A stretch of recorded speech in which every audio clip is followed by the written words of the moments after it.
December 1 ವಿಶ್ವ AIDS ದಿನ. ಮಾರಕ ರೋಗ ಏಡ್ಸ್ನ ನಿರ್ಮೂಲನೆ ಮಾಡುವ ಒತ್ತಾಸೆಯ ಜಾಗೃತಿಯ ದಿನ. ಈ ದಿನದ ವಿಶೇಷವಾಗಿ ಏಡ್ಸ್ ಪೀಡಿತರಿಗೆ ಸಾಮಾಜಿಕ ಬದುಕು ಕಲ್ಪಿಸುತ್ತಿರುವ ಹೊಂಗಿರಣ ಸಂಸ್ಥೆಯ ಸೀಮಾ ಡಿಸೋಜ ನಮ್ಮ ನಾಡುವಿನ ಜೊತೆಗೆ ಮಾತಿಗೆ ಸಿಕ್ಕಿದ್ದಾರೆ. ಅವರು ಏನೆನ್ನುತ್ತಾರೆ ಬನ್ನಿ ಕೇಳೋಣ. ಆದರೆ ನಮಗೆ BPL ಕಾರ್ಡ್ ಆಗಿರ್ಬೋದು ಅಥವಾ ರಾಜೀವ್ ಗಾಂಧಿ ವಸತಿ ಎಲ್ಲ ಸೌಲಭ್ಯಗಳು ನಮ್ಮ ಸರ್ಕಾರದಲ್ಲಿ ಇದೆ.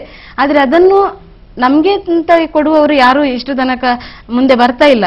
ಅದು ಯಾಕೆ ಅಂತ ನನಗೆ ಇನ್ನೂ ಗೊತ್ತಾಗ್ತಾ ಇಲ್ಲ. ನಾನು ಮುಖ್ಯಮಂತ್ರಿ ಅವರಿಗೆ ಕೂಡ ಮನವಿ ಕೊಟ್ಟಿದ್ದೇನೆ. ಅವರು ಯಾವಾಗ ಬರ್ತಾರೆ, ಎಲ್ಲಿ ಬರ್ತಾರೆ ಅಂತ ನೋಡಿಕೊಂಡು ಅವರ ಹಿಂದೆ ಹೋಗಿ ಇದು ಕೊಡುವಂತ ಕೆಲಸ ಕೂಡ ನಾವು ಮಾಡಿದ್ದೇವೆ. ಆದರೆ ಏನೇ ಕೊಟ್ಟರು ಅದು ಏನು ಪ್ರಯೋಜನಕಾರಿ ಆಗ್ತಾ ಇಲ್ಲ. ಅಂದ್ರೆ ಗುಣ ಆಗುವಂತ ಯಾವುದೇ ಮದ್ದು ಇವತ್ತಿನವರೆಗೂ ಬಂದಿಲ್ಲ. ಏನೇ ಇದ್ರೂ ನಾವು ನಮ್ಮ CD4 ಕೌಂಟ್ ಕಡಿಮೆ ಆದಾಗ ನಾವು ART ತಕೊಂಡು ಜೀವನ ಮಾಡಬೇಕಾಗ್ತದೆ. ಅಂದ್ರೆ ನಾನು ಎಲ್ಲರಿಗೂ ಒತ್ತಾಯ ವಿಷಯ ಅಲ್ಲ. ಆದ್ರೂ ನಾನು ಹೇಳೋದು ನನ್ನ ಒಂದು ಬಗ್ಗೆ ಹೇಳ್ಬೇಕಾದ್ರೆ, ನನ್ನ CD4 ಕೌಂಟ್ 197 ಇತ್ತು 4 ವರ್ಷದ ಮುಂಚೆ. ನಾನು ART ಸ್ಟಾರ್ಟ್ ಮಾಡಿ ಆಗ ದೇಹದ ತೂಕ ಕೂಡ ಕಡಿಮೆ ಇತ್ತು.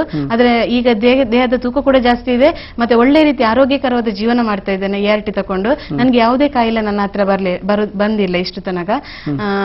ಈಗ CD4 ಕೌಂಟ್ ಜಾಸ್ತಿ ಆಗಿದೆ. 500 ರೋಗ ನಿರೋಧಕ ಶಕ್ತಿ ರೋಗ ಹೌದೌದು ಕುಂದಿದವರು ತಗೊಳ್ಬೇಕು. ವೈರಸ್ ಸಂಖ್ಯೆ ಜಾಸ್ತಿ ಇರ್ತದೆ. ಈ ಸೆಕೆಂಡ್ ಲೈನ್ ಡ್ರಗ್ ಅಂದ್ರೆ ಮಾತ್ರೆ ಅಂದ್ರೆ ಮೊದಲನೇ ಹಂತದ ART ಮಾತ್ರೆ ಹೇಗೆ ಇದೆ, ಅದು ಒಂದು ಕೆಲವು ವರ್ಷ ತಕೊಳ್ಳಿಕ್ಕೆ ಸಾಧ್ಯ ಇದೆ ಒಬ್ಬ ಮನುಷ್ಯ.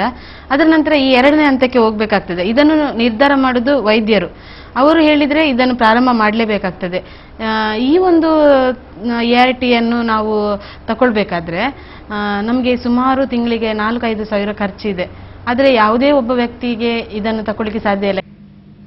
ಇಲ್ಲಿಗೆ ಇಂದಿನ ನಮ್ಮ ನಾಡು ವಾರ್ತೆಗಳು ಮುಕ್ತಾಯವಾಯಿತು. ಮುಂದಿನ ವಾರ್ತೆಗಳೊಂದಿಗೆ ಮತ್ತೆ ಭೇಟಿಯಾಗೋಣ. ವಂದನೆಗಳು.